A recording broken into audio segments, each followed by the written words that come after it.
is the one that haunts me still, for if I was human enough to feel my lower ribs parting under the strain, I was appalled, sort of. You see, while I had written a straightforward introduction describing the discovery of the papers in a sale room in Ashby de la Zouche, that ought to have warned them, and larded it with editorial footnotes, there had been no intent to deceive. For one thing, while I'd done my best to write first person in Victorian style, I'd never imagined that it would fool anybody. Nor did Herbert Jenkins, and 50 British critics had recognised it as a conceit. The only one who was half doubtful was my old chief sub on the Herald, called on to review it for another paper.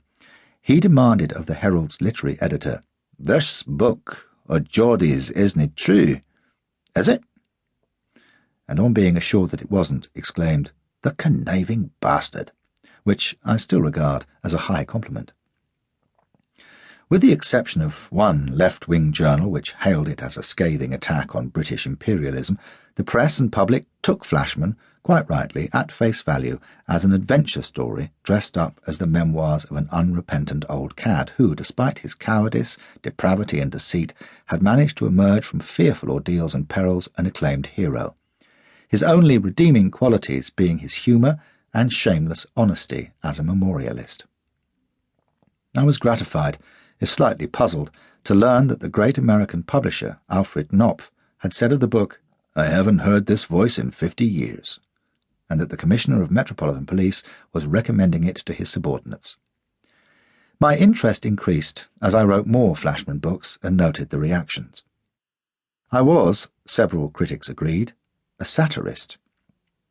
"Taking revenge on the 19th century on behalf of the 20th, said one. "Waging war on Victorian hypocrisy, said another. "Plainly under the influence of Conrad," said yet another. A full-page review in a German paper took me flat aback when my eye fell on the word Proust in the middle of it. I don't read German, so for all I know the reviewer may have been maintaining that Proust was a better stand-off half than I was or used more semicolons, but there it was, and it makes you think. And a few years ago, a highly respected religious journal said that the Flashman papers deserved recognition as the work of a sensitive moralist and spoke of service not only to literature and history, but to the study of ethics. My instant reaction to this was to paraphrase Poins. "God send me no worse fortune, but I never said so." While feeling delighted that someone else had said it, and then reflecting solemnly that this was a far cry from long nights with cold tea and cigarettes, scheming to get Flashman into the passionate embrace of the Empress of China, or out of the toils of a demented dwarf on the edge of a snake pit. But now, beyond remarking that the anti-imperial left-winger was sadly off the mark, that the Victorians were mere amateurs in hypocrisy compared to our own brainwashed, sanctimonious, self-censoring and terrified generation, and that I hadn't read a word of Conrad by 1966, and my interest in him since has been confined to Under Western Eyes, in the hope that I might persuade Dick Lester to film it, as only he could. I have no comments to offer on opinions of my work. I know what I'm doing, at least I think I do, and the aim is to entertain, myself for a start, while being true to history, to let Flashman comment on human and inhuman nature, and devil take the romantics and the politically correct revisionist both. But my job is writing, not explaining what I've written, and I'm well content and grateful to have others find in Flashy whatever they will.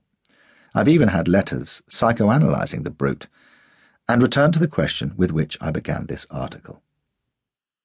A lifelong love affair with British imperial adventure, fed on twopenny bloods, The Wolf of Kabul and Lionheart Logan.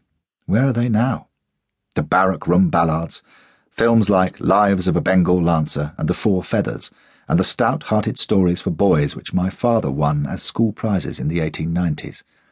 The discovery, through Scott and Sabatini and Macaulay, that history is one tremendous adventure story, soldiering in Burma and seeing the twilight of the Raj in all its splendour, a newspaper-trained lust for finding the truth behind the received opinion, being a Highlander from a family that would rather spin yarns than eat.